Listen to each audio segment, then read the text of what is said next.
what I won't do to you is I promise you this. We can't have we'll pass it so you can find out what's in it. You need to be able to go, what's going to be in the replacement? I want to be able to come and voice my opinion, my love or hate or concern about it. But to say, I'm going to jam a bill down your throat, like what happened in 2009 or 10, is not what you should do, and I won't do that to you. They didn't read it, couldn't read it until 8 o'clock last night. 8 o'clock last night to reorganize 1/6 of the economy. They have no idea how much it's going to cost.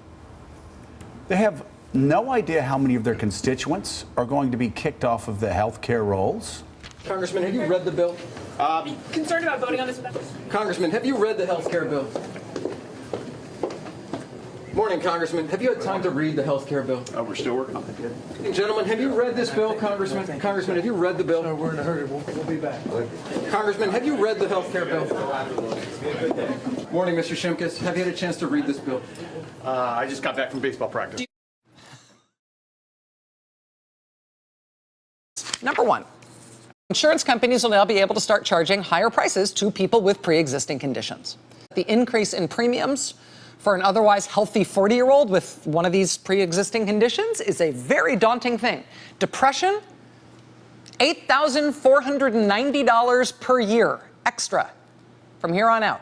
Rheumatoid arthritis, $26,580 per year extra.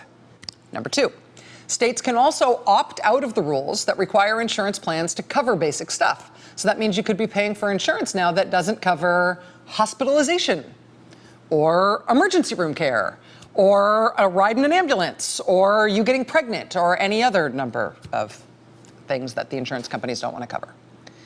Number three, along those same lines, expect things like mental health coverage and drug treatment coverage, expect those things to wither. Number four, insurance companies will be able to charge old people 5 times as much as they charge younger people for the same health insurance.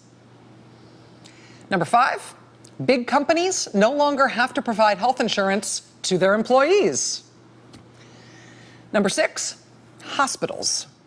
Under the Republican bill passed today, they're going to keep the cuts in what hospitals get paid by Medicare. But now there's no trade-off for it. Now, instead of having lots of new paying insured patients to compensate for that, now there will be tens of millions of people kicked off their insurance who will have no way to pay. Particularly if you live in a rural area, local hospitals are going to be in a world of hurt if this thing goes through. And last point, number seven, if you don't make much money, brace yourself. This is really going to come at you like a kick in the teeth. Under this bill the Republicans passed today, Medicaid gets cut by almost $900 billion. Millions of Americans in the lower income part of the spectrum will just lose insurance. And people who try to hold on to insurance will find themselves paying way more of their income for it.